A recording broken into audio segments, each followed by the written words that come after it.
Boa noite, boa noite. Hoje, 7 de abril, é a nossa 7ª aula. 7 de abril de 2020. Nós estamos vivenciando esta aula no momento dos mais difíceis do Brasil e no mundo. 2020 é um ano da história e muitas informações que esse tempo vai amenizando, mas que vai durar pelo menos 2 anos.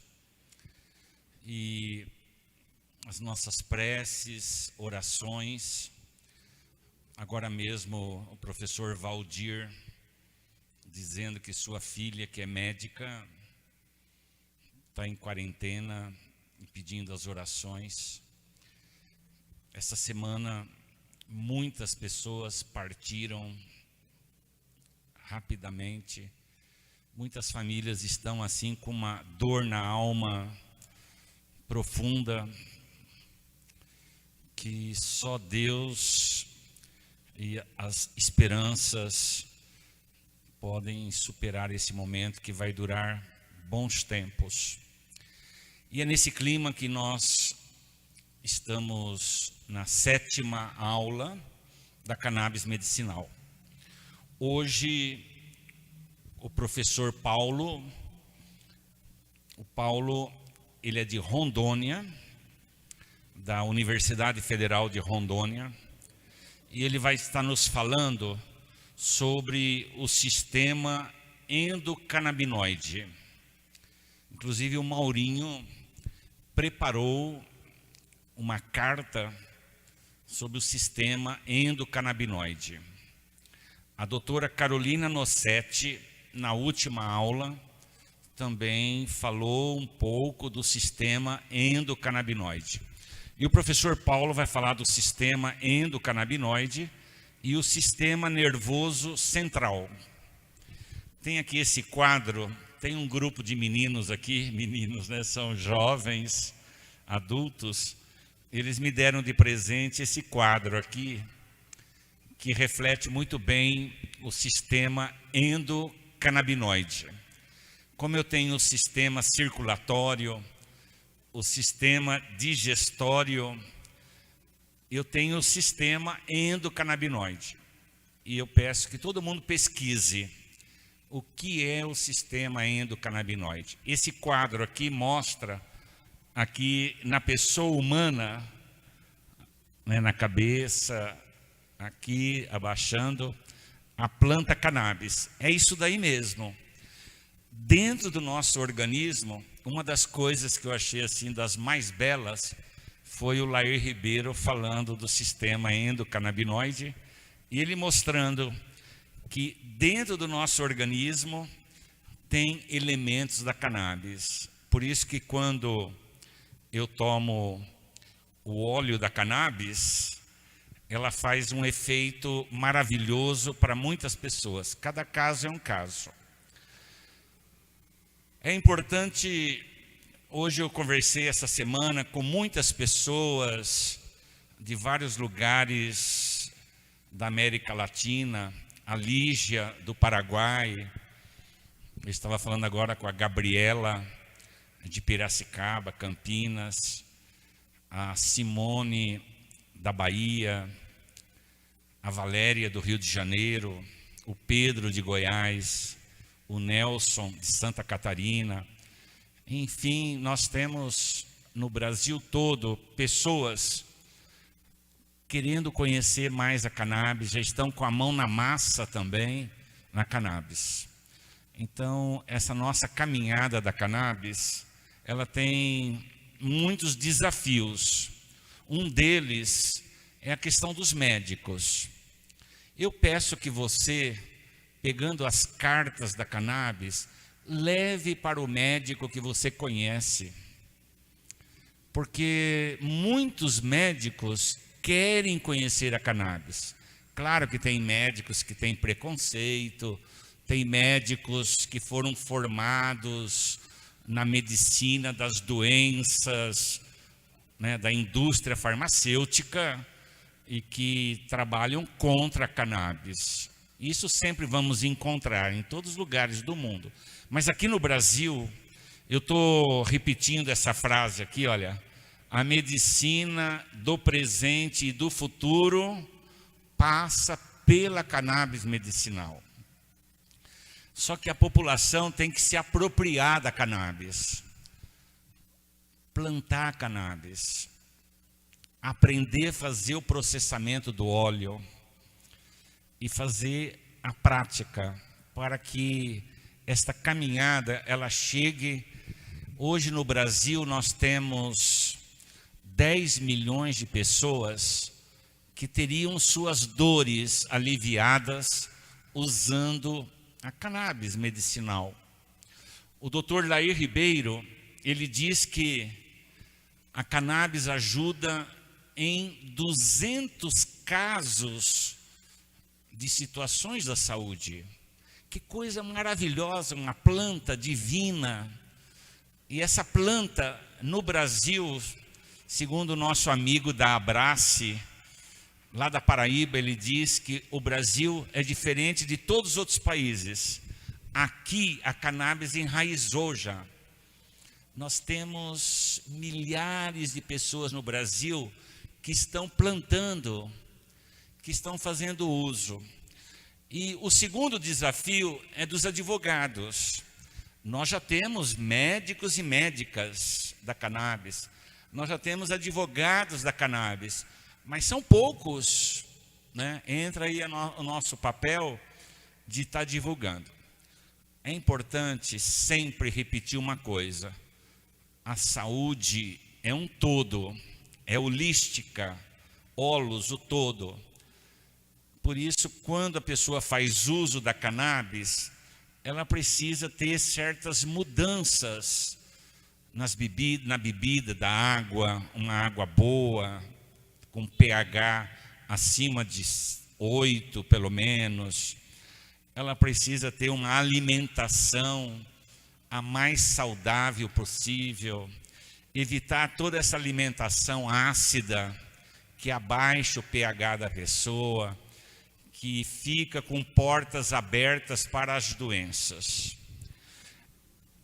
Na nossa caminhada aqui da cannabis, eu gostaria de dar só uma palavrinha na transmissão.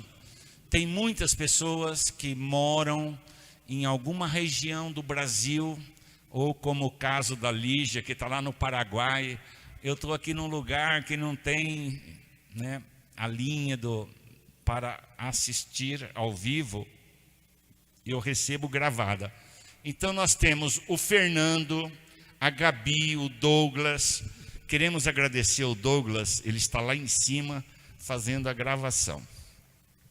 Na questão da transmissão, qualquer dificuldade pode passar uma mensagem 011 99943 2646.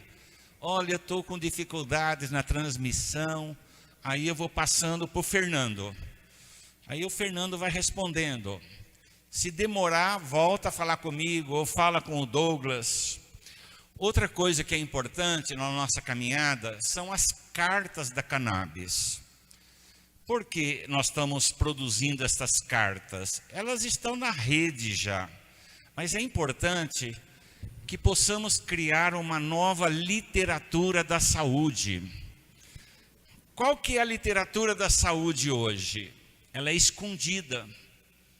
Ela está dentro das faculdades e universidades de medicina. E é uma cultura, é uma linguagem da indústria farmacêutica, que é uma indústria trilionária. Veja agora, diante do coronavírus, cadê a indústria farmacêutica? Desapareceu. Quem é que está sustentando aqui no Brasil a luta da saúde? O SUS. Se não fosse o SUS, veja no Equador, o SUS, gente, é só no Brasil. Nós temos que defender o SUS de unhas e dentes. Vocês sabem que o governo federal congelou por 20 anos os recursos da saúde, da educação, habitação, nem congelou, já cortou. Então nós temos que ficar de olhos abertos. Os governantes que entrarem nas próximas eleições esse ano, têm um compromisso com a saúde, com o SUS, com a moradia digna, com a educação e assim por diante. Tudo que nós fazemos é política. Não venham com essa conversa, eu não gosto de política. Quem fala isso está fazendo a pior política do mundo. É a política da omissão. Por isso que um santo da igreja dizia: o maior pecado é a omissão. Eu poderia fazer o bem, não faço. A política é para fazer o bem para o povo. Política não é coisa de santo não, viu gente? Mas precisamos entrar lá. Muita gente fala, a política é suja. Entre lá dentro, leve sabão, lave essa política. Ela tem que estar a serviço da saúde. Por que a cannabis não está hoje para todas as famílias? Essa política mesquinha, essa política de uma elite que defende os interesses dos laboratórios e assim por diante. Por isso, as cartas da saúde. Nós já temos a carta número 101 da doutora Carolina Nossetti. Eu não sou empresário da doutora Carolina Nossetti, mas quem precisar, convide ela para ir na sua cidade. É uma das pessoas super capacitadas, né, para levar as informações. Ela ficou 10 anos nos Estados Unidos estudando a cannabis. 02 é uma carta do Lair Ribeiro. Carta da cannabis 03 do Paulo Sato, um consultor de saúde. A carta 04 são os cuidadores de idosos dizendo: o idoso que toma cannabis, ele tem mais resistência, mais vitalidade para enfrentar as doenças. Claro, a cannabis, como disse a doutora Carolina, é anti-envelhecimento. Por isso que eu comecei a tomar também meus pinguinhos de óleo. E essa semana que vem eu vou fazer 86 anos, ou ao contrário, 68 anos. E quem for dar algum presente pode mandar pelo correio. Muito obrigado. Eu estou há 42 anos como sacerdote aqui na Diocese de São Miguel Paulista. Eu sou de uma cidadezinha lá do interior chamada Urupês, perto de Ibirá, perto de Catanduva, Rio Preto. Eu sou um caipira. Quando me chamavam de caipira, quando eu cheguei aqui, eu ficava furioso. Hoje eu falo com maior orgulho: eu sou caipira.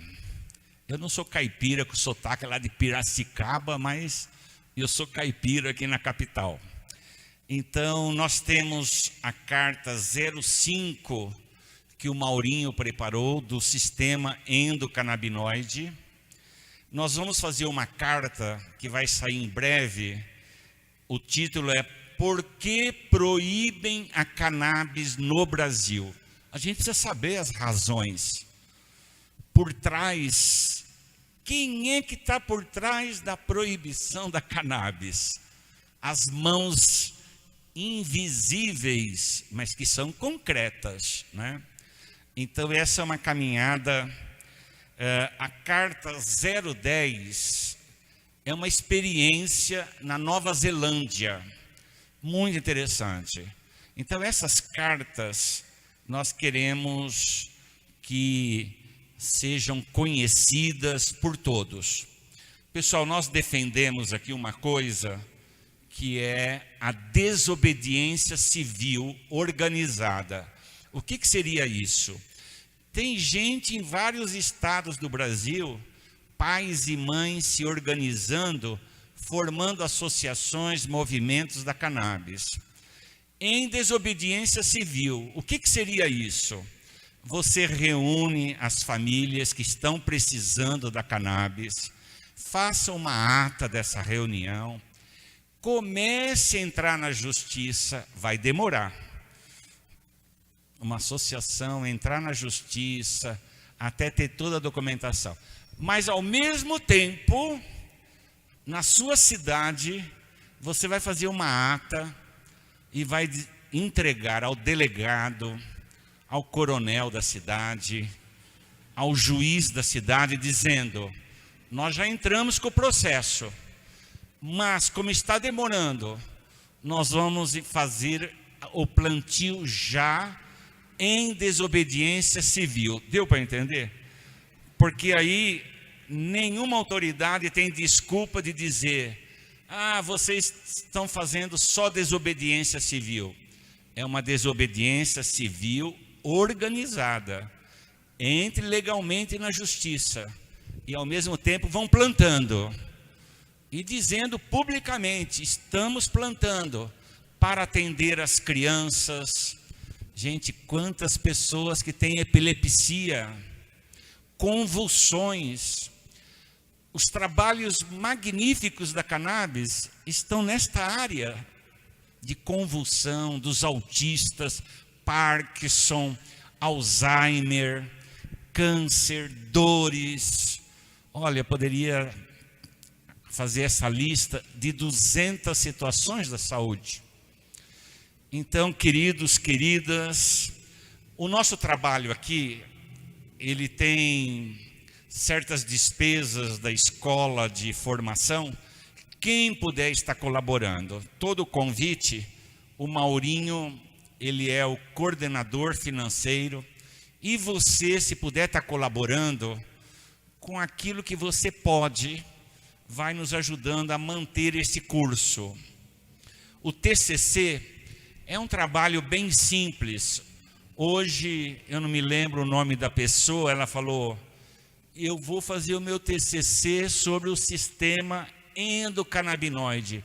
Maravilha! Você pode fazer um trabalho de uma situação vital da sua família. Outro dia alguém falou: olha, lá em casa tem Alzheimer. Eu vou estudar, fazer o meu TCC, a cannabis e Alzheimer. Um trabalho muito concreto. É isso que nós queremos. Aqui ninguém é para acumular informações e conhecimentos. Não. Aqui nós queremos que o conhecimento se torne uma prática no nosso dia a dia. E por fim, eu gostaria de dizer que esse momento do coronavírus, tem duas terapias que estão se falando na Europa, na China, em vários países. É o MMS. Eles não chamam MMS, porque é uma terapia proibida. Proibida no mundo todo pela indústria farmacêutica. Mas que na próxima aula do outro curso de naturopatia, do dia 17, quem quiser informações, pode pedir aqui no 011 999 43 2646, que eu vou passando. No dia 17 de abril, nós vamos estar falando do MMS. Sexta-feira passada, nós falamos de uma outra terapia, que é o ozônio. E tem uma carta do curso de naturopatia, é a carta 067. É só pedir lá para a Patrícia, ela manda esta carta, ela envia para você esta carta que fala sobre o coronavírus, as prevenções, e é uma carta que tem 4 páginas, e a página 4 tem lá 50 alimentos que ajudam a manter a nossa imunidade em alta. Então, queridos amigos, amigas de perto e de longe, um grande abraço, uma Páscoa maravilhosa. para você, para a sua família, para o Brasil, para o mundo nesse momento que nós estamos vivendo. Um beijo no coração de todos, um grande abraço virtual, um abraço virtual e online a todos. Obrigado, Douglas, que está lá em cima no estúdio e gravando essa nossa 7ª aula, 7 de abril de 2020. Um grande abraço. Meu nome é Eva Pires dos Santos. Profissão, sou formada em psicologia e desde 2009 eu venho sofrendo com um problema de dor. E esse problema foi ficando, a dor foi aumentando. Eu cheguei no ponto de tomar 35 comprimidos para dor, antidepressivos, tanta coisa que eu só faltava cair na rua, porque eu dormia em todo lugar, né? Eu não podia ir, eu tenho trauma também de andar de metrô. Eu retirei meu baço em 2011. Quando eu voltei em 2012, eu machuquei de novo no metrô. E em 2013, eu também levei uma pancada na porta do metrô e aí eu fui internada. Eu já tive tuberculose nas vias urinárias. Eu tenho um problema de infecção urinária, que eu também trato. Eu trato com o neuro, um clínico, o ortopedista, a psicóloga, a nutricionista, o urologista, são os médicos que me acompanham e a minha psiquiatra, a doutora Eliana. Depois que eu comecei o tratamento com o óleo, cannabis, eu me senti muito melhor, né? Eu sinto as dores, assim, diminuíram bastante, só que é difícil, é muito caro, eu não sei nem como proceder ainda. Eu já recebi o papel da Anvisa, estou aguardando a oportunidade de conversar com os meus médicos, porque foi assim um alívio na minha vida, né? Eu tenho minhas dores, sim, mas eu já não tomo um remédio para dormir. Eu cortei, graças a Deus, o Rivotril, que eu tomava há mais de 10 anos, porque eu também sou depressiva. Ainda mais que agora que trocaram meu plano de saúde, estou maluca, não sei o que eu faço, eu estou muito perdida. Mas se não fosse esse óleo, que tanta gente critica sem saber o bem que faz, eu não sei se eu estaria aqui, não. Minha dignidade foi na lama, de tanta dor. Eu durmo muito, mas eu tenho um pouquinho de respiro, graças a cannabis que eu tomo óleo. E é uma pena que os profissionais sérios não tenham acesso a isso, né? Então assim, eu admiro muito a coragem, a dedicação, a generosidade da minha médica, porque ela simplesmente fez o melhor para mim. Eu estou consciente de tudo. Eu tenho o papel da Anvisa, que nós já conseguimos. Só que é caro as coisas, né? E assim, não tem essa maldade que todo mundo diz que tem. É difícil porque parece que a gente é perseguido, que os profissionais que já sabem desse caminho fica sem saber o que fazer, sem saber o que fazer, não, fica acuado, porque me devolver a minha dignidade, um pouquinho, né? Eu já estou bem melhor, mas eu ficaria muito mais, acho que eu conseguiria ficar melhor ainda se tivesse a oportunidade de comprar as coisas, né? Só tenho que agradecer a confiança, o acolhimento e o respeito que eu recebi da minha médica. Que Deus abençoe. E que ninguém precisa passar por isso para saber como é que é humilhante. Detalhe, a gente não tem nem dinheiro para comprar. Igual eu tô esperando para ver o que vai fazer. Eu tenho o papel da Anvisa já, graças a Deus. E vamos para frente, né? Muito grata. E, gente, quem não conhece, quem não sofreu, quem não tem a dor que a gente tem, que eu tenho, falar da minha dor, e os 2 joelhos parados, e eu ainda tenho que ficar, sabe, correndo atrás das coisas. É bem difícil, mas eu estou melhor. graças a Deus, graças à doutora que me acolheu com tanto amor e carinho, como ela acolhe a todos os pacientes. Então, é isso que eu tenho para falar. Obrigada. Boa noite. Para começar, eu gostaria de agradecer a oportunidade de apresentar mais uma vez uma aula nesse curso. É um curso que eu tenho grande carinho. Cumprimentar Padre Ticão, Gabi, Fernando, todos os amigos e amigas. E, para quem não me conhece, meu nome é Paulo, sou professor do Departamento de Psicologia da Universidade Federal de Rondônia. Sou membro, faço parte do setor de orientação do PROAD, que é o Programa de Orientação e Atendimento de Dependentes da Unifesp.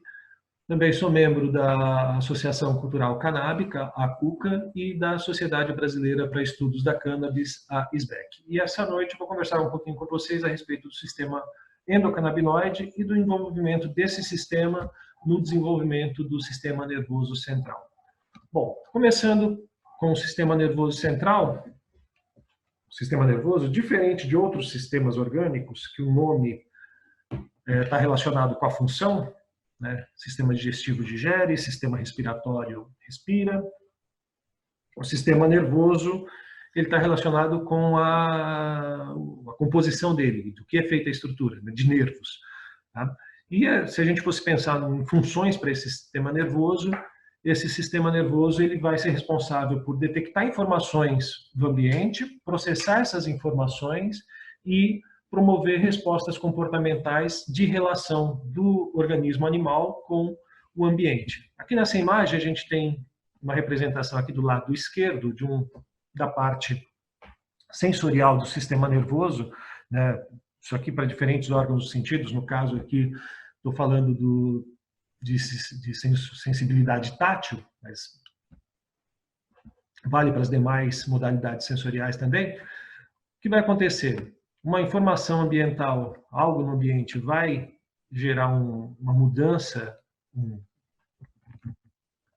em receptores, né, em pontos específicos que vão ser especializados em reconhecer determinados elementos, determinadas energias do ambiente, transformar essa energia num impulso elétrico.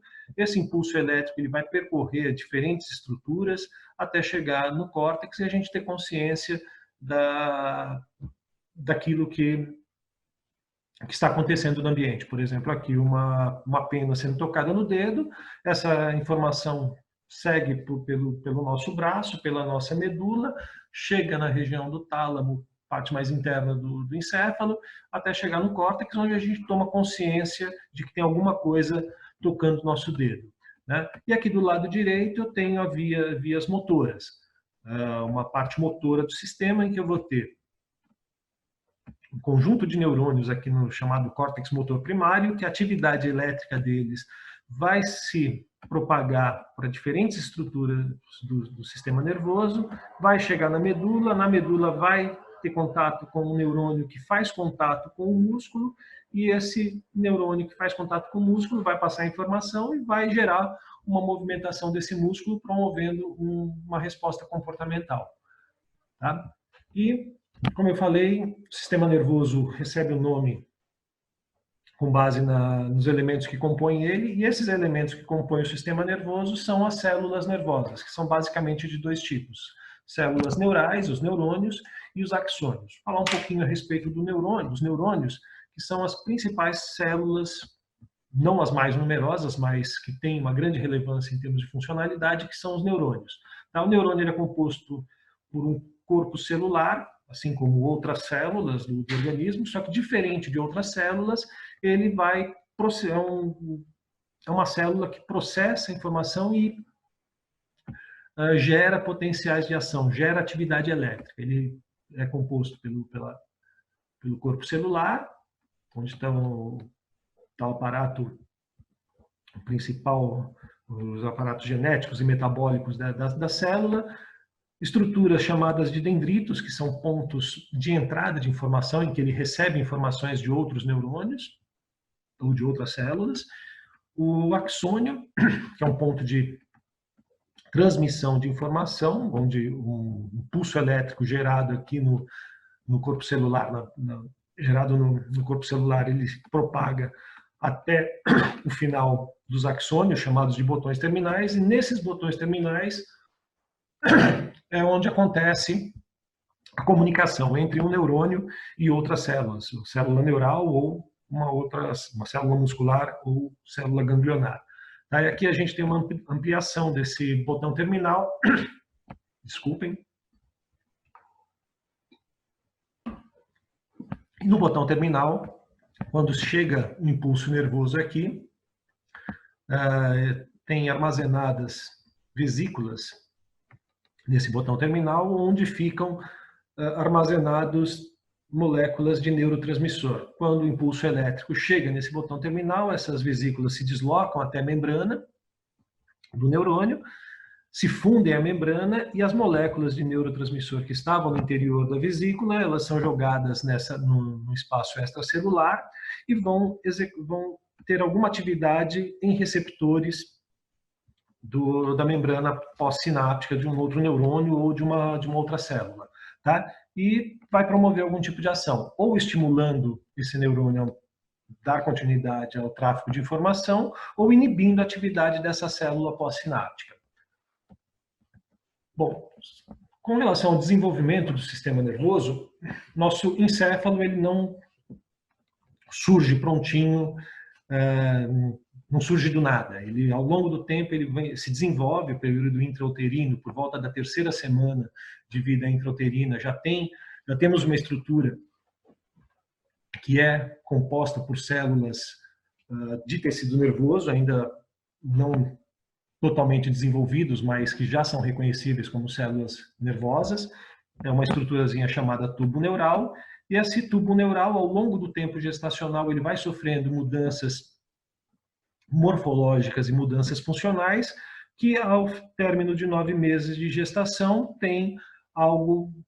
forma algo que a gente reconhece como um cérebro humano, como um encéfalo humano. Tá?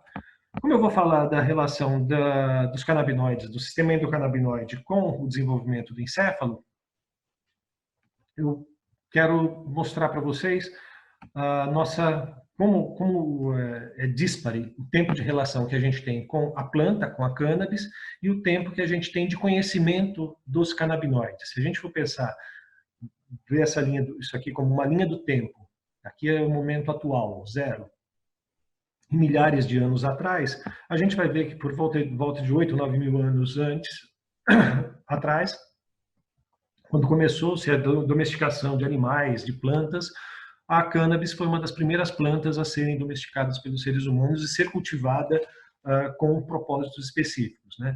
Existem resquícios arqueológicos mostrando o uso dessa planta, principalmente para finalidades de confecção de tecidos e cordas. Embora a gente já tenha relação com essa planta há bastante tempo, o primeiro registro de uso terapêutico é de mais ou menos 4 mil anos atrás, numa farmacopeia chinesa, em que são feitas e apresentadas algumas indicações de uso terapêutico da cannabis. Mais ou menos a mesma época em que a gente tem o primeiro registro escrito do envolvimento do que a gente tem no interior do nosso crânio com a gênese de alguma doença, que é a relação do sistema nervoso com patologias, né? Isso localizado num papiro egípcio. Tá? E é interessante notar que mesmo esse primeiro registro escrito do uso terapêutico da cannabis ser um registro chinês, outras culturas também têm registros do uso da cannabis para finalidades médicas. Tá? Egípcios, gregos, romanos, culturas antigas utilizavam a cannabis, tanto a cannabis como o ópio e o álcool, como elementos bastante importantes para tratamento de patologias. Tá? Embora a gente tenha, ao longo de 8, 9 mil anos aí se relacionado com a cannabis, foi somente a partir da segunda metade do século XX que a gente começou a ter um entendimento mais refinado dos canabinoides. Embora algumas substâncias produzidas pela cannabis já tivessem sido identificadas no final do século XIX, somente no final do século XX que a gente conseguiu ter uma compreensão maior a respeito dos canabinoides. Tá? vários, como eu falei, vários registros históricos e arqueológicos mostrando a relação de longa data que nós mantemos com essa planta, né?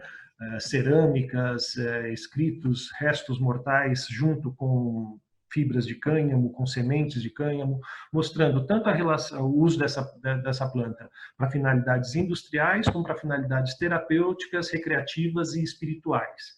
Tá? Mas a gente começa a ter uma compreensão mais aprofundada e mais refinada de como essa planta age, como que os compostos dela interagem com o nosso corpo, somente a partir do século XIX. Né? Eu coloco aqui no início do século XIX, 1804, como um ponto importante no campo da farmacologia, que foi a primeira vez que os seres humanos conseguiram extrair de um composto orgânico um princípio ativo. Né? A morfina foi a primeira substância, o primeiro princípio ativo extraído de material orgânico, no caso do ópio, né? Isso em 1804. Ao longo de tudo aqui eu coloquei 1987, 1897, que foi quando foi sintetizada e lançada no mercado a aspirina, e também outros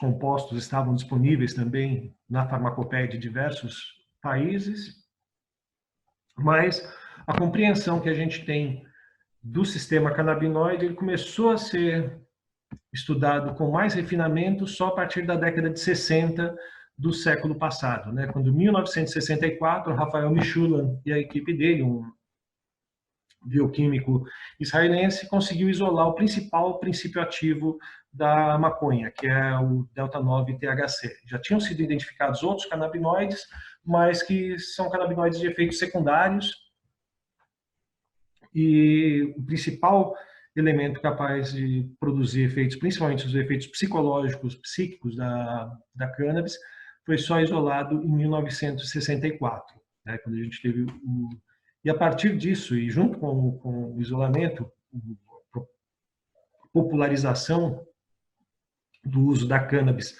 para finalidades não médicas em culturas ocidentais, aconteceu um grande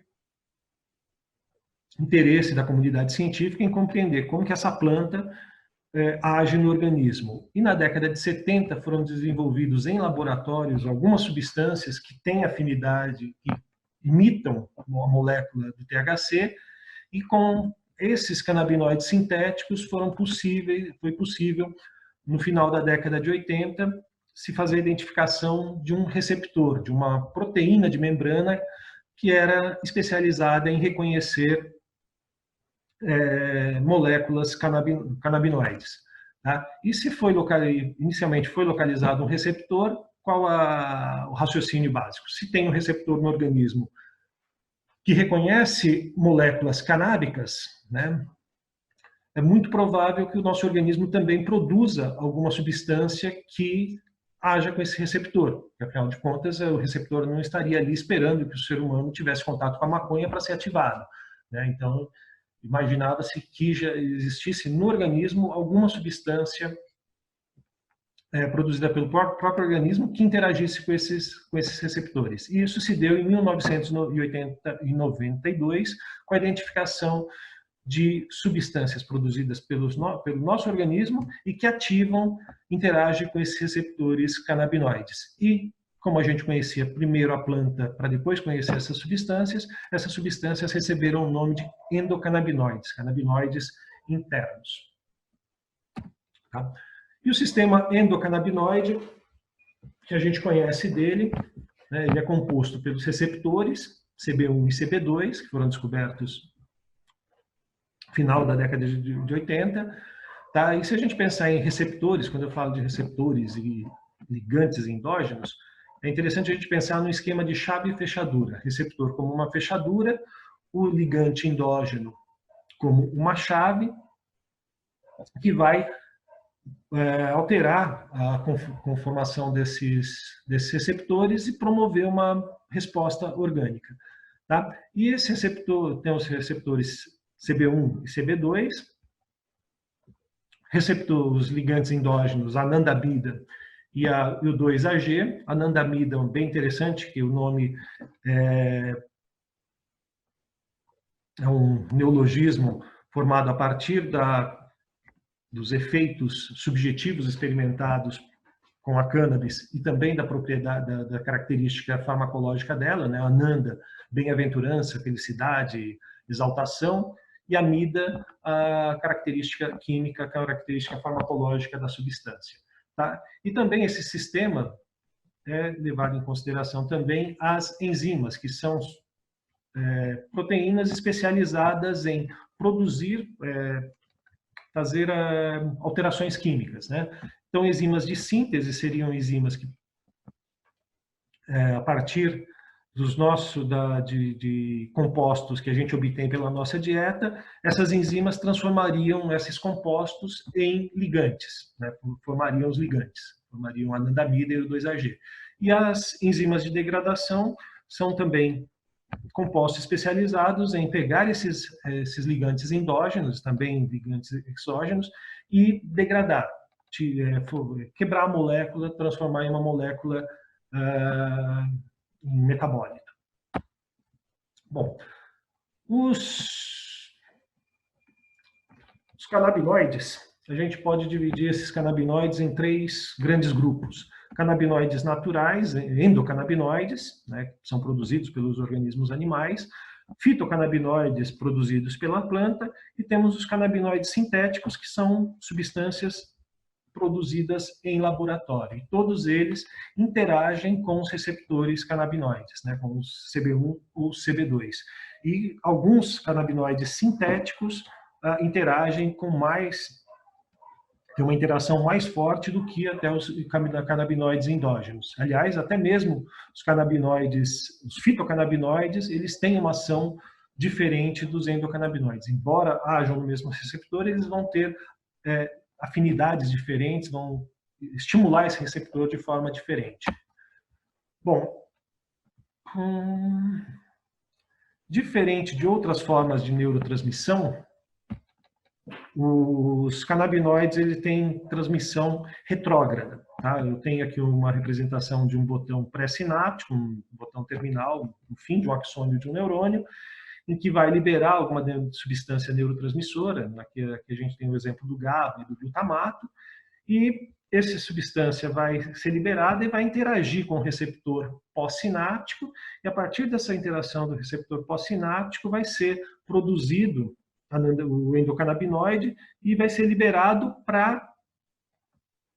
pelo receptor pós-sináptico, que vai agir na célula pré-sináptica. Então, a neurotransmissão do sistema canabinoide é uma chamada neurotransmissão retrógrada. É o neurônio pós-sináptico que vai liberar o endocannabinoide, que vai atuar esse endocannabinoide no neurônio pré-sináptico, modulando a liberação dos neurotransmissores que esse neurônio pré-sináptico produz. Vamos pegar aqui, por exemplo, o glutamato, que é um neurotransmissor excitatório. Ele estimula o receptor glutamatérgico, e essa estimulação do receptor glutamatérgico vai promover algumas alterações intracelulares no neurônio pós-sináptico, que vai promover a síntese de endocannabinoides. Esses endocannabinoides serão liberados nas fendas sinápticas, vão interagir com receptores canabinoides, e essa interação do receptor canabinoide vai sinalizar para o neurônio pré-sináptico uma modulação dessa liberação do neurotransmissor. Por exemplo, aqui reduzindo a taxa de liberação do glutamato. Aí um dos efeitos, por exemplo, o neuroprotetor dos canabinoides. O glutamato ele é um neurotransmissor excitatório, e uma hiperexcitação do neurônio poderia promover uma lesão dele. Como o endocannabinoide vai modular essa liberação de glutamato, diminui a hiperexcitação do neurônio pós-sináptico. Bom, e a gente tem aqui nessa imagem uma representação de localização onde está presente receptores CB1 e receptores CB2. Tá? A gente tem uma grande quantidade de receptores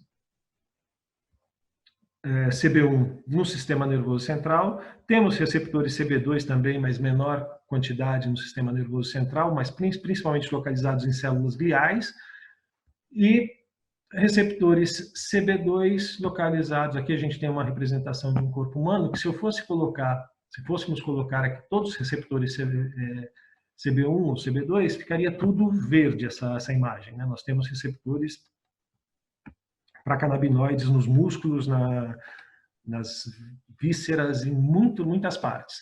Tá? E é interessante notar que no tronco encefálico a gente tem ausência tanto de CB1 quanto de CB2. Isso é um fator bastante interessante, que é associado à ausência de toxicidade para funções respiratórias. Enquanto, por exemplo, o opioide promove uma ação analgésica e, dependendo da dosagem, pode causar uma parada respiratória, uma parada cardiorrespiratória em função da ação dos opioides, né, da morfina, em receptores opioides do tronco encefálico. Os canabinoides, eles não têm ação, praticamente não têm receptores, praticamente ausente receptores no tronco encefálico. Bom, e falando da relação dos endocannabinoides com o desenvolvimento do sistema nervoso, começar primeiro falando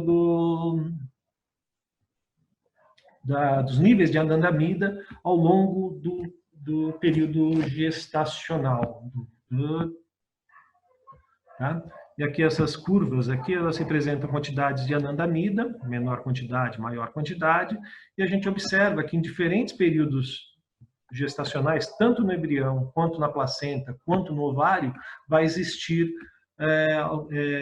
mudanças nesses níveis, né? Por exemplo, no embrião, acontecendo muito próximo do nono mês gestacional, uma grande quantidade de anandamida disponível no sistema, também na placenta. Tá? Quem tiver interesse em conhecer um pouquinho mais a respeito dessa participação do sistema endocannabinoide em funções reprodutivas, tem aqui na base aqui a gente tem a referência. Como eu falei, os endocannabinoides vão estar envolvidos, tem grande participação no desenvolvimento do sistema nervoso, e essa participação já começa com a implantação do embrião,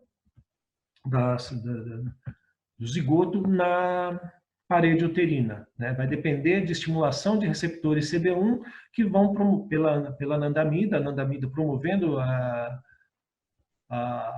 ativação de receptores CB1 das células embrionárias, e essa ativação de receptores CB1 vai promover a implantação do embrião à parede uterina. Então, a participação do sistema canabinoide é bastante precoce. Aliás, é bastante interessante notar que o sistema canabinoide está presente em um dos primeiros sistemas de neurotransmissão que se desenvolvem.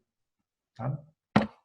Bom, e falando do desenvolvimento do sistema nervoso central em si, a gente vai ter, como eu já falei anteriormente, ao longo do período gestacional vão ocorrer mudanças na configuração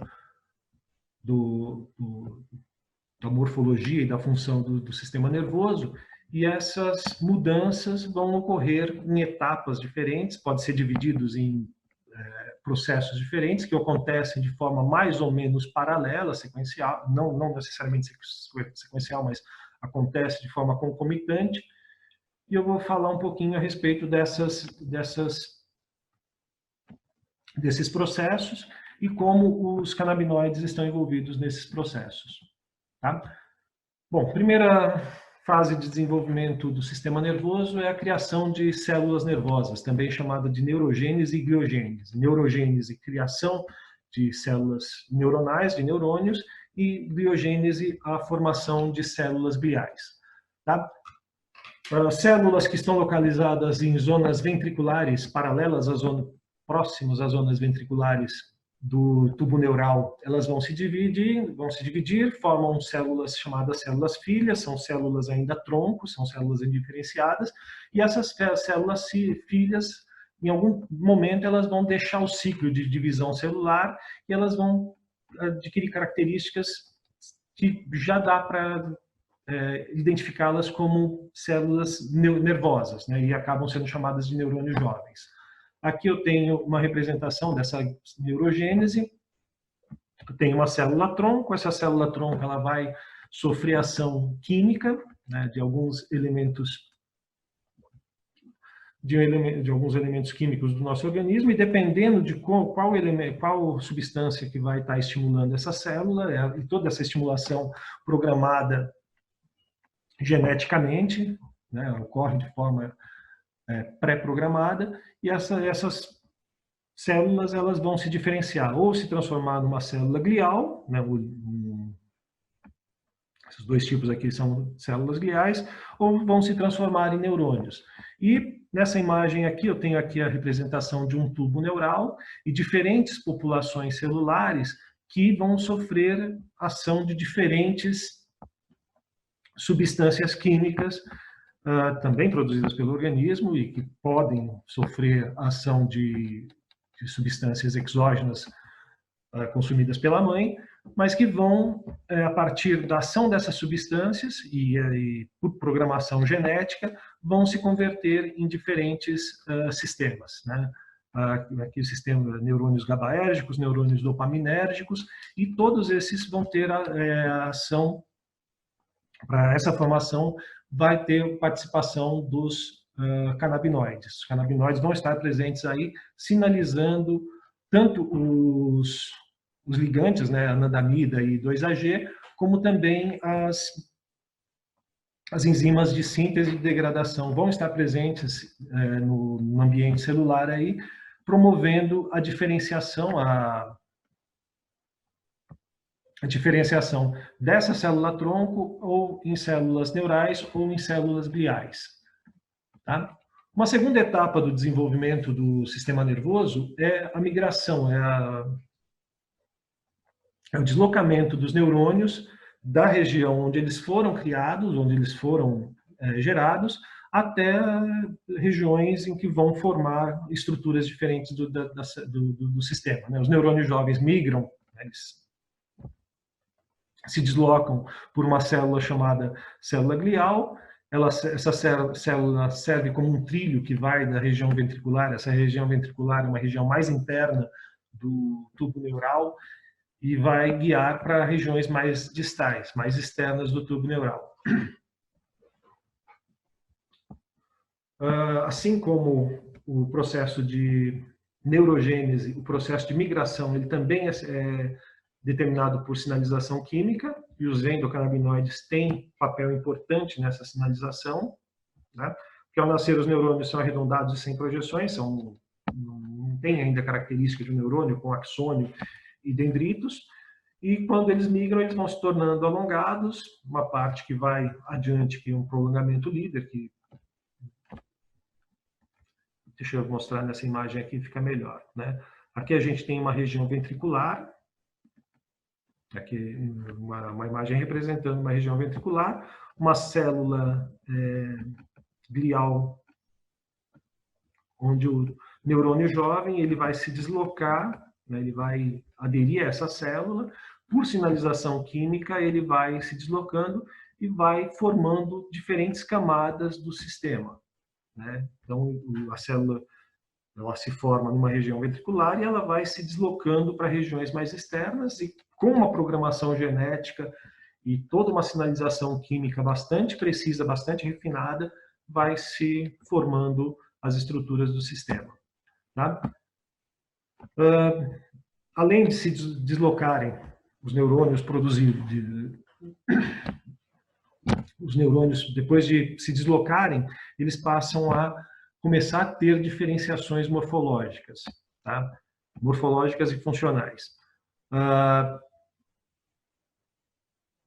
Ele começa a ter, surgem os prolongamentos, né, que são as ramificações dendríticas, que serão pontos de entrada de informação desse neurônio, e também a formação do axônio, que vai se comunicar, que vai ser um ponto, que vai ser uma estrutura do neurônio, que ao longo do tempo vai manter quase contato com outros neurônios, uma célula muscular ou células do sistema endócrino. E também começa a funcionar toda a maquinaria celular que é necessário para esse neurônio se tornar totalmente funcional, né? A produção de receptores, produções de canais iônicos, enzimas e neurotransmissores que vão permitir que esse neurônio, além de ter as características morfológicas, ter o formato de um neurônio, ele também tenha a capacidade de ter funções reconhecidamente de um neurônio. Tá? Aqui. O neurônio se torna, com o passar do tempo, ele se torna capaz de gerar impulsos nervosos, e essa atividade inicial é fundamental para o refinamento de conexões. Esse refinamento de conexões, é aí que eu vou falar de um papel mais conhecido dos endocannabinoides. Eu tenho a célula tronco inicial indiferenciada, com a diferenciação ela se transforma em neurônio, e com a diferenciação funcional e morfológica, ela passa a ter um comportamento, uma célula que tem um comportamento típico de neurônio. Tá? Aqui a gente tem uma representação dessas alterações acontecendo ao longo do tempo, um jovem neurônio ainda não muito diferenciado, que a atividade elétrica dele é uma atividade bastante rudimentar. Conforme ele vai se diferenciando, tendo prolongamentos dendríticos e axônio, ele passa a ter uma atividade elétrica mais robusta, e quando ele se torna um neurônio adulto, a atividade elétrica dele e também as sinapses, né, os pontos de conexões sinápticas também são são reconhecidos como de neurônio, né? E aqui eu vou falar da busca de alvos para conexão, que é a formação de sinapses, né? O cone de crescimento, que é uma estrutura, deixa eu voltar aqui esse slide, tá? Esse pontinho aqui, imagine aqui uma célula indiferente, uma célula começa a se diferenciar, essa estruturazinha aqui, o axônio, que vai ter na ponta dela o tal de cone de crescimento. Esse cone de crescimento, ele vai, por sinalização química, se guiar até uma outra célula, tá? Que é essa busca de alvos para conexão. É uma estrutura que guia o axônio de crescimento numa direção correta, e esse cone de crescimento, ele segue pistas moleculares. Quando eu falo de seguir pistas moleculares, eu estou falando de substâncias químicas que vão estar presentes no meio extracelular e que vão funcionar como atração para esse cone de crescimento, ou vão ser repulsivas a esse cone de crescimento, e quando eles atingem o alvo, eles vão arborizar e estabelecer conexões que vão ser sinápticas, excitatórias ou inibitórias. Tá? E a sinaptogênese, que é essa criação de conexões, é quando o neurônio vai se tornar funcional e operante. Tá? Como eu falei para vocês, o neurônio ele é composto por um corpo celular, os dendritos, onde ele são extensões por onde chegam informações, o axônio, que é a estrutura por onde vai sair informações desse neurônio, né? Vai ser gerada uma atividade elétrica aqui, essa atividade ela vai se estender por todo o axônio até os botões terminais, onde vai promover a liberação das vesículas sinápticas, as vesículas sinápticas liberando os neurotransmissores na fenda sináptica. Esses neurotransmissores vão interagir com receptores pós-sinápticos e vai promover a comunicação neural. No caso, aqui eu tenho essa demonstração, né, aqui é uma representação do cone de crescimento, ele se estendendo, conforme isso por sinalização química se dá, né, ele vai, imaginem isso daqui como uma mãozinha que vai em direção a algo, né, vamos pegar aqui a minha mão e essa outra, né, essa mão aqui vindo, esse cone de crescimento se direcionando, e esse direcionamento é dado por sinalização química. Eu falei para vocês da atração, eu tenho aqui um neurônio que vai ter o cone de crescimento, e aqui vai ter uma célula, uma estrutura que vai liberar algumas substâncias químicas, que essas substâncias químicas atraem o o cone de crescimento. Ou eu posso ter uma repulsão, né? Tem um cone de crescimento, uma substância química que, em vez de aproximar o cone de crescimento dessa região, ele vai afastar para outras regiões. Tá? E com isso, né, com essa atração ou repulsão, a gente vai ter uma seleção dos neurônios, porque para o neurônio se manter vivo e ativo, ele vai precisar de sinalizações do neurônio, do alvo dele. Né? O neurônio, se ele não achar um alvo, ele, com o passar do tempo, ele vai ser eliminado. Tá? Ele vai ser, aqui é uma representação dos cones de crescimento indo em direção a uma determinada célula. Essa célula ela vai liberar alguns fatores de crescimento, alguns fatores neurotróficos, que esse neurônio pré-sináptico ele vai captar e que vai servir como uma espécie de nutrição para esse neurônio. Se o neurônio não conseguir captar esses fatores neurotróficos, ele acaba sendo eliminado, né? Acaba se extinguindo. E aqui, falei para vocês, uma participação dos canabinoides para essa sinaptogênese. Eu vou pegar aqui a formação, imagine um cone de crescimento, e durante o deslocamento do cone de crescimento em direção ao seu alvo, os endocannabinoides eles precisam estar bloqueados. E esse bloqueio permite, né, por exemplo, o endocannabinoide 2-AG aqui, ele é bloqueado pela enzima de degradação e que permite esse cone de crescimento se direcionar para um determinado ponto.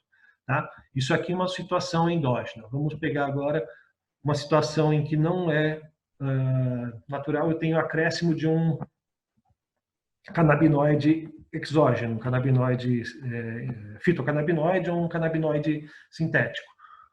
Com isso, né, as enzimas como o vamos pegar, por exemplo, o THC, que tem uma afinidade maior com receptores do que o 2-AG, a enzima de degradação, essa MAGL, não conseguiria dar conta, né, não conseguiria inibir a ação do THC, e com isso, em vez do direcionamento seguir o seu caminho natural, esse direcionamento poderia ser alterado em função da ativação de receptores canabinoides localizados no cone de crescimento. Os receptores canabinoides localizados no cone de crescimento, eles, se estimulados, eles redirecionariam para onde o cone de crescimento, para onde o axônio iria executar sua conexão, onde vai se conectar. Tá?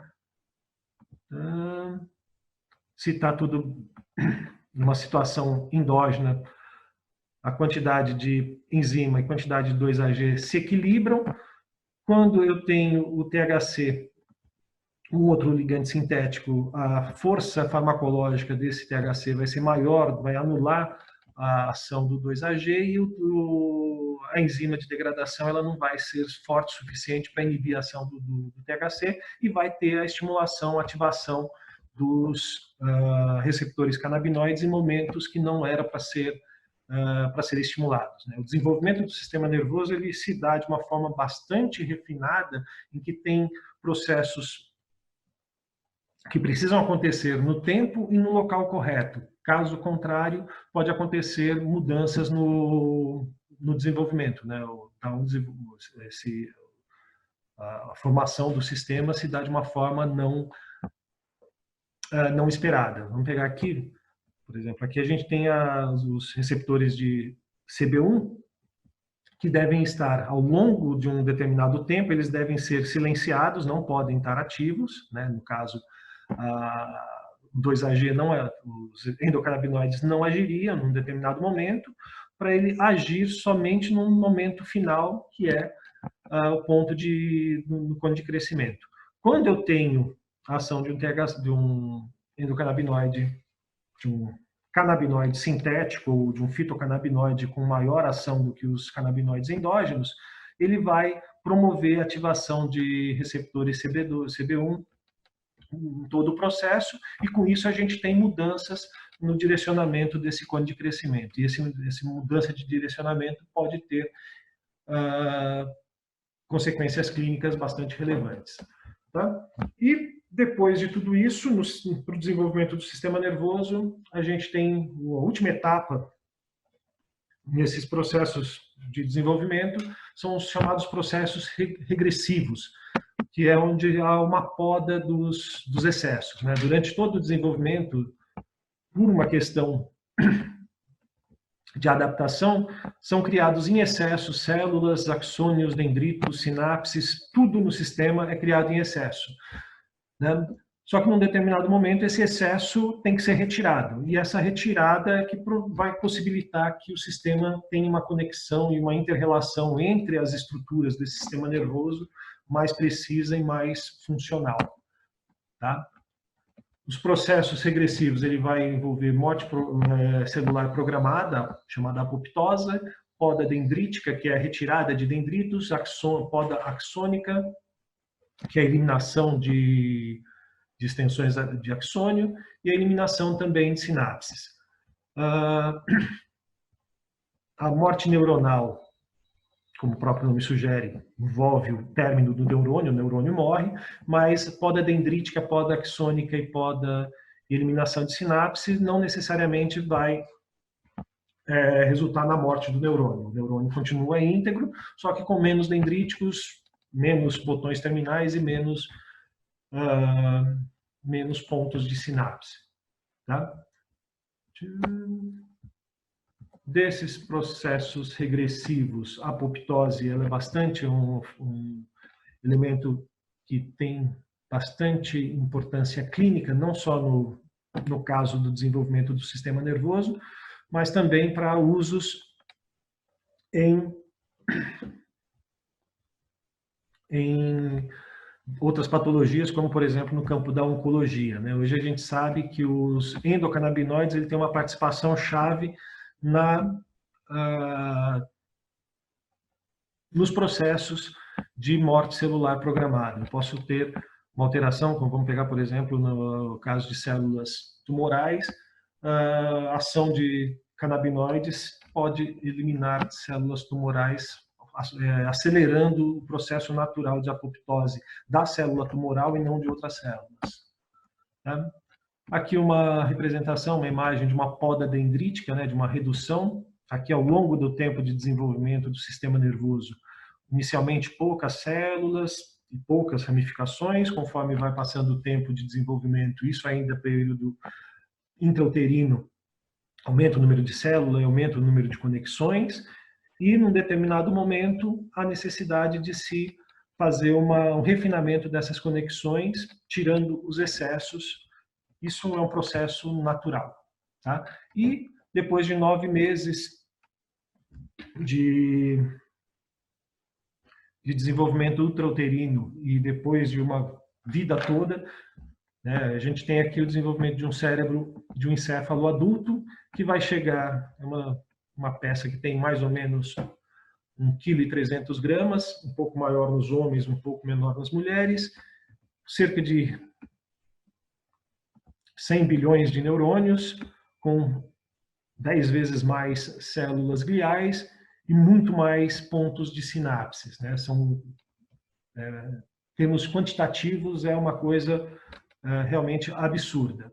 E qual a importância disso? Eu pego aqui uma frase de um dos pais da medicina moderna, que é o Hipócrates, que ele vai dizer que nenhum outro lugar, mas do encéfalo, tudo que a gente sente, que a gente imagina, que a gente pode sentir, vem do encéfalo. Né? Aqui uma frase dele, devemos saber que em nenhum outro lugar, mas do encéfalo, vem a alegria, o prazer, riso, diversão, pesar, ressentimento, desânimo, lamentação.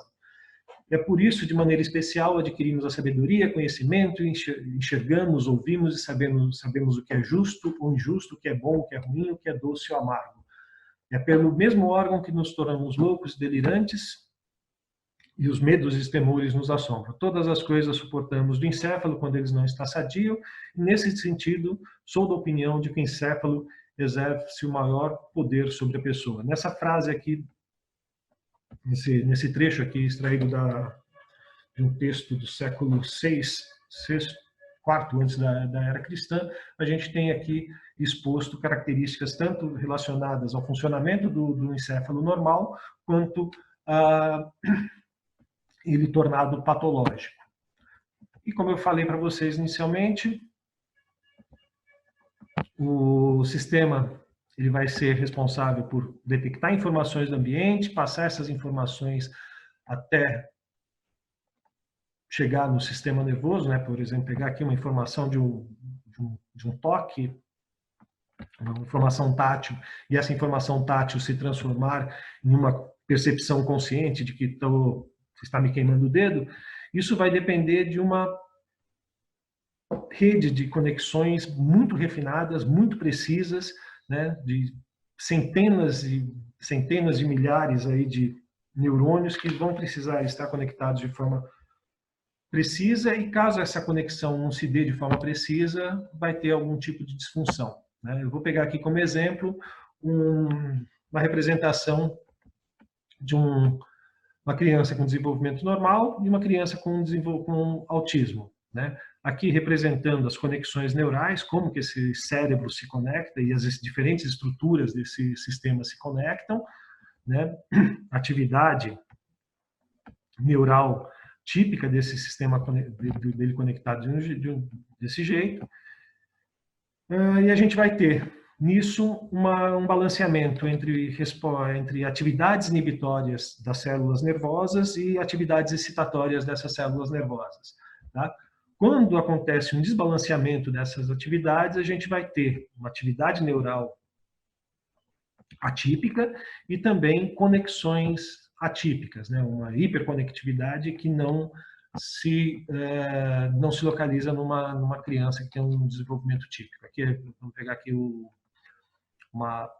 esse gráfico aqui, nesse eixo a gente tem déficits sociais, déficits de comportamento, né, no campo social, e a hiperconectividade do sistema, né, quanto o sistema tem conexões entre eles. Tá? E quanto maior a hiperconectividade, que a gente observa, maiores são os déficits comportamentais dessa criança, sugerindo um desequilíbrio entre inibição e excitação dos compostos dessas células nervosas. Tá? E o sistema canabinoide, o sistema endocannabinoide vai ter uma participação bastante grande. Falei para vocês que a comunicação canabinoide ela é retrógrada e uma das funções dela é permitir, por meio de retroalimentação, sinalização de excessos, né? E, nesse caso aqui, esses excessos acontecendo que poderiam ser inibidos pela ação de canabinoides. Para terminar essa nossa conversa, sempre eu lembro que é necessário dar fim à guerra às drogas, né? A gente está numa fase aí no mundo com guerra com um vírus, uma estrutura invisível ao olho nu, e o que a gente já gastou com a guerra às drogas, se tivesse sido investido em ciência, em tecnologia para outras finalidades, talvez a nossa espécie não tivesse com tanta preocupação hoje em dia. E esse fim da guerra às drogas, eu lembro dele não só porque as guerras têm como consequência a morte, né? No caso da guerra às drogas, a gente tem os comerciantes, o varejista, o policial e alguém que sai lucrando com isso tudo. Isso daqui a guerra não é bom, né? Guerra não é bom porque gera mortes, e guerra também não é bom porque, no caso da guerra às drogas, em termos de funcionalidade, parece inútil. A gente tem aqui, na linha azul, um dos principais motivos um dos principais motivadores da guerra às drogas é diminuir a taxa de dependência de drogas, né? E o que a gente vê nessa linha azul é a taxa de dependentes químicos nos Estados Unidos entre 1970 e 2010, e o que a gente vê na linha azul, os gastos para controlar controlar a venda de drogas, controlar o comércio de drogas entre as décadas de 70 e 2020 e 2010. Tá? O que a gente observa é que mesmo gastando trilhões na guerra às drogas, a taxa de dependência continua a mesma. Ou seja, se a finalidade é diminuir a dependência, essa guerra não está funcionando. Além disso, no caso específico da cannabis, a gente tem o viés de que o paciente, pessoas que precisam desse tipo de tratamento, são tratados como criminosos, estão aí à mercê das legislações. Tá? E também, quando a gente tem alguma coisa proibida, o que é proibido é não falado, não entra no nosso assunto do dia a dia, e a gente tem aqui essa imagem muito representativa, esse quadrinho, de que uma série de assuntos a gente pode falar, mas quando a gente vai falar de drogas, esse assunto não se fala com crianças, esse assunto está fora das mesas de família. E aí, um assunto não falado, ficam as entrelinhas e o que se entende por elas. Né? E eu pego aqui, mostrar também uma outra inutilidade da guerra às drogas, e um efeito, aliás, não uma inutilidade, mas um efeito adverso da guerra às drogas, que é a diminuição de pesquisas, diminuição de conhecimento que a gente tem a respeito de um determinado fenômeno, quando esse fenômeno é proibido. Tá? Eu tenho aqui, não relacionado a cannabis, mas relacionados a outro conjunto de substâncias, que são as drogas psicodélicas. Eu tenho uma linha em que eu tenho pesquisas científicas com resultados favoráveis, mostrando que drogas psicodélicas têm algum efeito terapêutico. Tá? E na linha aqui embaixo, estudos, trabalhos científicos mostrando que drogas psicodélicas têm efeitos adversos. Tá? E o que a gente observa aqui? Num determinado momento, a gente tem alguns estudos mostrando efeitos adversos e alguns estudos mais estudos mostrando efeitos favoráveis, efeitos terapêuticos. Tá? E, não sei se vocês conseguem notar aqui, uma quebra. Num determinado ponto, a gente tem uma grande quantidade de estudos com efeitos adversos e poucas quantidades de estudos mostrando efeitos terapêuticos, efeitos favoráveis. Tá? Isso não se dá porque mudou a droga e se percebeu que a droga causa mais efeito. Vamos pegar aqui, por exemplo, o LSD causa mais efeitos adversos do que efeitos terapêuticos. Mas a mudança na política relacionada a essas drogas. Em 1965 foi proibido o LSD e outras substâncias psicodélicas nos Estados Unidos, e a partir dessa proibição, mudanças nas políticas de financiamento de pesquisas começaram a acontecer. E eram dados financiamentos para pesquisas que se propunham a localizar efeitos adversos, em detrimento do financiamento de pesquisas que se propunham a observar efeitos terapêuticos. E com isso a gente observa um grande crescimento de estudos mostrando efeitos adversos e uma queda nos estudos mostrando efeitos terapêuticos. Né? Esses efeitos terapêuticos a gente vai começar a observar de novo só no final da década de 90 e agora, mais recentemente, no século 21.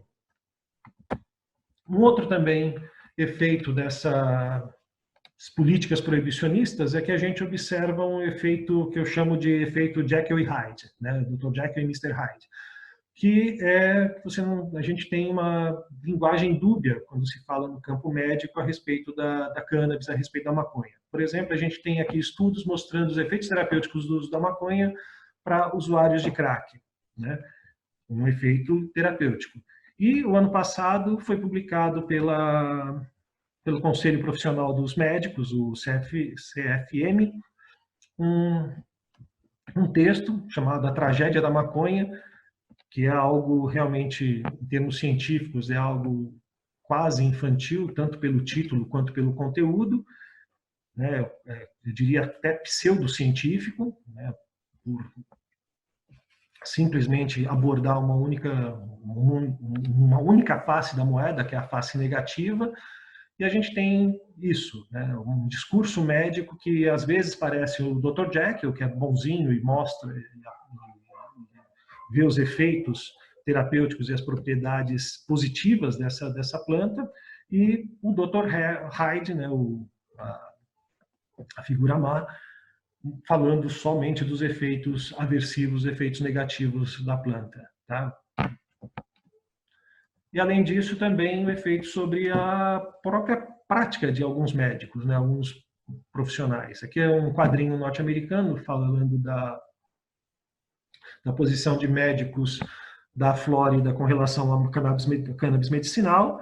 Aqui uma paciente reclamando que está com dor e pedindo maconha medicinal, só que o médico é contra isso, né? Ele diz que isso pode levar a consequências indesejáveis e eu vou prescrever para você um opioide, vou prescrever uma outra substância. Se a gente fosse pegar o que a gente conhece já de consequências indesejadas desse oxitocin, o que a gente conhece de efeitos indesejados da cannabis e colocasse numa balança, provavelmente os efeitos indesejados do oxitocin são mais severos, mais preocupantes do que os da cannabis.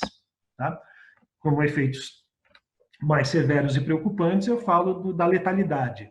Tá? Se a gente pegar uma série de medicamentos e de outras substâncias usadas aí pelos seres humanos, não só como medicamento, mas como para finalidades recreativas, a gente vai verificar que a relação entre uma dose efetiva é a quantidade de droga que eu preciso para gerar um efeito, ou efeito psicotrópico, ou efeito terapêutico, e a dose letal, que é chamada de janela terapêutica, quando eu pego a cannabis, eu tenho uma enorme janela terapêutica. Né? Para vocês terem uma ideia, para uma pessoa ter uma overdose fumando maconha, ela precisaria fumar cerca de 800 baseados em um intervalo de 15 minutos. Tá? Uma coisa humanamente, se vocês conhecerem algum maconheiro que consiga fazer isso, me apresente, porque os maconheiros mais pesados que eu já conheci não são capazes de fumar tudo isso nesse intervalo de tempo. Né? A gente tem uma grande janela terapêutica, né? Tanto é que não existem casos de morte por cannabis, né? Já existem alguns casos por canabinoides sintéticos, que é uma outra história, mas a cannabis, a planta, não existe relatos de morte, a não ser esse traficante aqui que morreu prensado. Né? O traficante bate em árvore e é esmagado por 500 quilos de maconha. De outra forma, não aconteceria. Tá? E eu termino essa nossa fala com algo que eu procuro há bastante tempo. Né? A primeira vez que eu ouvi falar de maconha foi uma coisa bastante aversiva, né? Um vizinho, isso no final da década de 70, início da década de 80, um vizinho tinha sido preso porque tinha plantas de maconha na casa dele, porque ele era maconheiro, e ao longo do tempo eu fui estudando, estudei e vi que maconha não é tudo isso, que toda essa maldade que falam. E também tentei entender por que essa droga é proibida, né? E eu termino essa apresentação chamando aqui o Bezerra da Silva com um disco de 1992, né? A capa do disco, que é bastante atual, né? Embora tenha sido lançada há bastante tempo, tanto o nome do disco como a posição aí que o Bezerra faz é bastante atualizada. E numa música chamada Garrafada do Norte, ele faz uma pergunta. Né? Se Deus criou a natureza e as belezas dessa vida, me explique, doutor, por que essa erva é proibida. Já assisti palestras, já assisti cursos em diferentes locais e até agora eu ainda não achei uma resposta clinicamente aceitável de por que a maconha, a cannabis é proibida. Tá? Então, com isso que eu encerro. Espero que tenha ajudado aí, tenha acrescentado um pouco de conhecimento para vocês. E agradeço a atenção. Qualquer dúvida, qualquer comentário, eu recebo por esse e-mail. Muito obrigado e espero numa próxima situação a gente estar pessoalmente, conversando pessoalmente, né? É isso.